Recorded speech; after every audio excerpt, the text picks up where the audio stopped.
Hey everybody, Wagwan and welcome back to the channel. This is Daddy Daughter Gaming and I am Kermani. Now, listen, I'm not sure a lot of people know about this game, and if you don't, you should try to download it and play this game. I have to be 100% honest with you. I don't know what other people are talking about when they say that this game is trash. I really love Exoprimal, and I can definitely understand why a lot of people would say that this game is practically dead in the water. But here are a few things that I think the developers could do to give Exoprimal a longer lasting playthrough for a couple more years, right? And right now I'm going to be pausing a couple of times because, like, if you hear me pause for a while, I'm going to be looking down at my phone and I'm going to be talking about these points that I've made in terms of, like, how to save Exoprimal right now.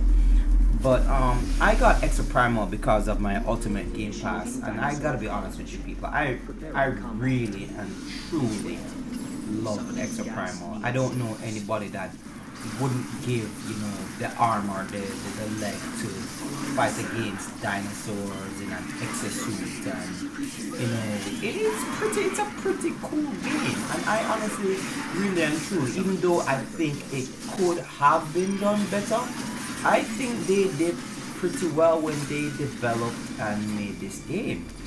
And like I said before, here are the points of what I think, how we could practically, or how they can practically still save this game. Alright, number one, obviously it's gonna need new game modes.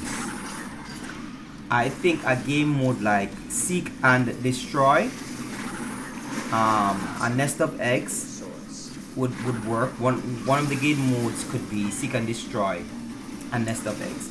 Anyway, another point is I believe that they should put Nadi's Journey. Nadi's from the year 23 something, right? If I remember correctly throughout the game. His story is that he's from the year 23 something. Now, they should put his storyline on the game, and I can guarantee that a lot more people are gonna come back because Nadi's story seems very, very interesting. If you could put his storyline on the game and basically have him go through his storyline till when he met his inevitable end in the past. Alright? That's one thing. Okay, so here's how another game mode could be safeguard a scientist in Nadi's future who will send you back in time to stop the Golden Goose operation. So that would definitely be like one of the game modes that you could have for Nadi, where basically you're safeguarding a scientist, and it's gonna be a part of sending him back in time to stop the company from getting the Golden Goose.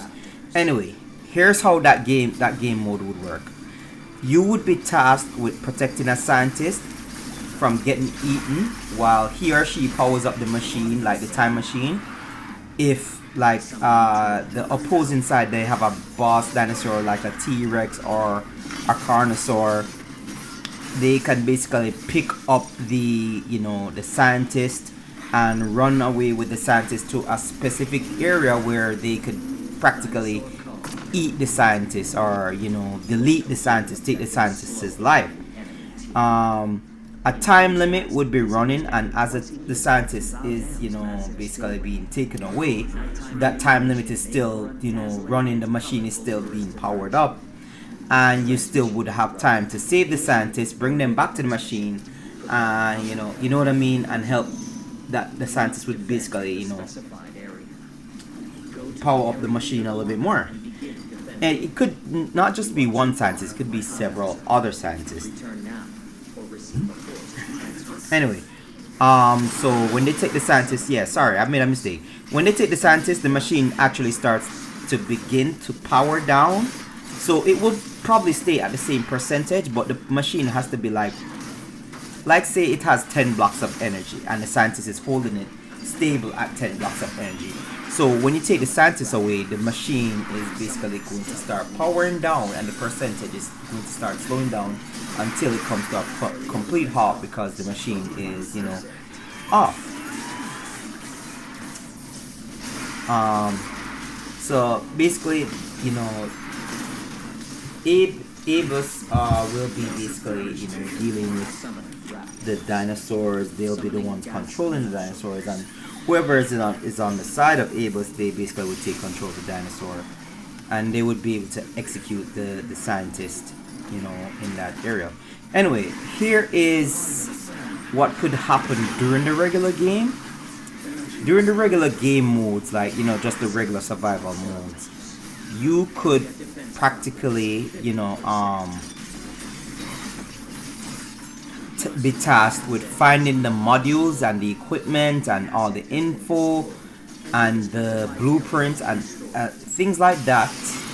Just like how they did the Monster Hunter thing where you download the footprint, they could actually really and truly do that as well for, you know, getting the stuff ready for the scientists to send Nadi back into the past, right? The schematics, the blueprints, and, you know, certain little devices that you'd have to go into certain facilities and steal them. The second game mode or the second storyline I believe you could add that would really, you know, help out the game would be Majesty's Timeline, right? So Majesty's Timeline was safeguarding with what we could do is safeguarding civilians, where she is protecting a certain amount of civilians from being taken away and eaten by, you know, boss dinosaurs or people that are in her, you know, revolutionary group. You know, you could task her with protecting them.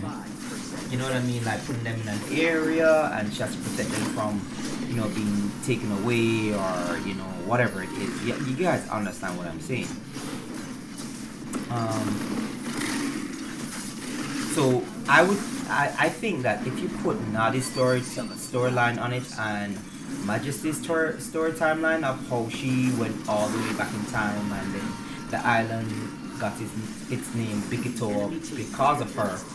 Like I said before, those two different timelines would get people to come back to the game and play it a little bit longer, and also the game mode would get people to come back and play the game a little bit longer. Alright, now we're going to talk about the seek and retrieve. So in this one, you are tasked with retrieving and protecting the documents of parts for Dr. Science, bringing it to a specific location and uploading it to a device, or wait for Durban to warp to you and retrieve it. If you win, Durban will practically betray you and take you out and your teammate, and will also take out your teammates, right? In the Leviathan War games, you are tasked with finding the eggs. This is talking about the seek and destroy the eggs, right? You are tasked with finding the eggs, retrieving it for Leviathan and Dr. Science. So the reason why I'm saying this is that in all the timelines, you can't have everybody just being on the same side against Dr. Science and Durban. I do believe that if you put people on the opposite side of the fence as well, a lot of people wouldn't mind like playing on the, you know, the side, the bad side too as well, right? So you're tasked with finding the eggs, retrieving the eggs for Leviathan and Dr. Science, so that he can, you know, hatch them and mutate them further.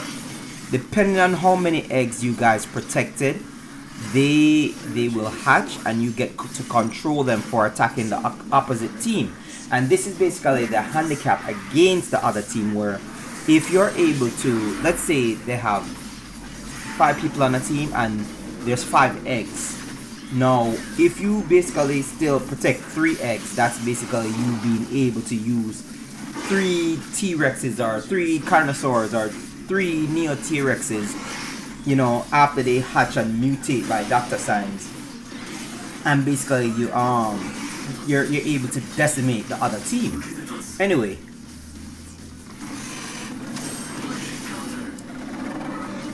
while carrying the egg, it is like capture the flag. You're limited to, you know, how you can attack and what you can do, and you also have to be careful of dropping the egg. So basically, if you basically drop the egg from a certain height, it is obviously going to receive damage. I would say that, you know, give the egg just like certain things 100% damage, and then you drop the egg a couple of times, it breaks, and then, you know, you kind of lose that egg. And then now, you know, the other team, their task with destroying the eggs. You understand what I'm saying? So, you know, the eggs have the percentage, but the thing is that it's not that they can just get up and destroy the eggs. They have to basically find different parts, another blueprint and some parts, and build an egg scrambler that will scramble the DNA of the dinosaur on the inside. So basically, look at it this way. They can use the they can use the weapon to either scramble the dinosaurs on the inside and destroy them, or they can mess up the dinosaurs. So, you know, even if these eggs hatch, you get like probably a messed up dinosaur that you basically can't use for anything, and they would be able to, you know, destroy you from that. So yeah, basically they're able to, you know, do that, attack the eggs and destroy the eggs. And they either have to, you know, destroy and blow up the eggs, or they have to scramble what's on the inside, the DNA of the dinosaur on the inside, to make it useless to you when you do hatch it. Alright, the next story that I believe we should probably do is our timeline, like the present day timeline. Recreate the complete Bikitor incident. And what do I mean by that? Well, in the game it says that Leviathan is running the Bikitor incident over and over again, but no, you don't really see that. And what do I mean by that? You want to be able to protect civilians, save civilians, and see the carnage as it began to happen. You understand? So you want to be able to recreate the Bikitor incident, in which you have people that were trying to save the civilians while testing out the exosuits, and some of the exosuits weren't working. You know, things like that. One more thing that I believe should do is just like practically, just like how we saw the many piles and piles of dinosaurs on the stage in the game. For that timeline, for D-Day timeline, basically recreate how the dinosaurs were piling up. Like, so the more you destroy, the more dinosaurs that pile up. But that might crash the game, period. But it's just something that I'm actually thinking about, and these are my ideas. And people don't steal my ideas, because a lot of people have a tendency to steal people's ideas. Just because I'm a small channel, a lot of people will steal my ideas. I've had it happen before several times. I've had a person steal my idea. I've had a person plagiarize my video, right? And I call this person out, right? On YouTube, this person plagiarized my video word for word, right? Especially when it came to like me unboxing my Xbox. There's a guy who plagiarized the video, and he got more views than I did for plagiarizing my video. He made his video 2 days after I made my video, right? And this guy plagiarized my video completely and stole my content. And I mean, I was fuming, but you know, it is what it is. But here's what I'm saying though. These game modes would really and truly be great to play in Exoprimal. I think it's possible. I think it would be fun, and I think it would draw in a lot of people. And it would also draw people who haven't played the game in a while. I don't see anything wrong with Exoprimal. I really and truly love this game. I think it's a pretty nice and neat game to play, and I think that it deserves a second chance. So, you know, before you turn the game down, people, give the game a second chance. All right. for now, that's all I have to say. This is Kermani from Daddy Daughter Gaming. Peace. Magan. I am out. If you like the content, don't forget to hit the like button, share, subscribe. And if you're feeling generous, the description for my Cash App is in my Cash App is in the description. And I'm also starting a Twitch channel.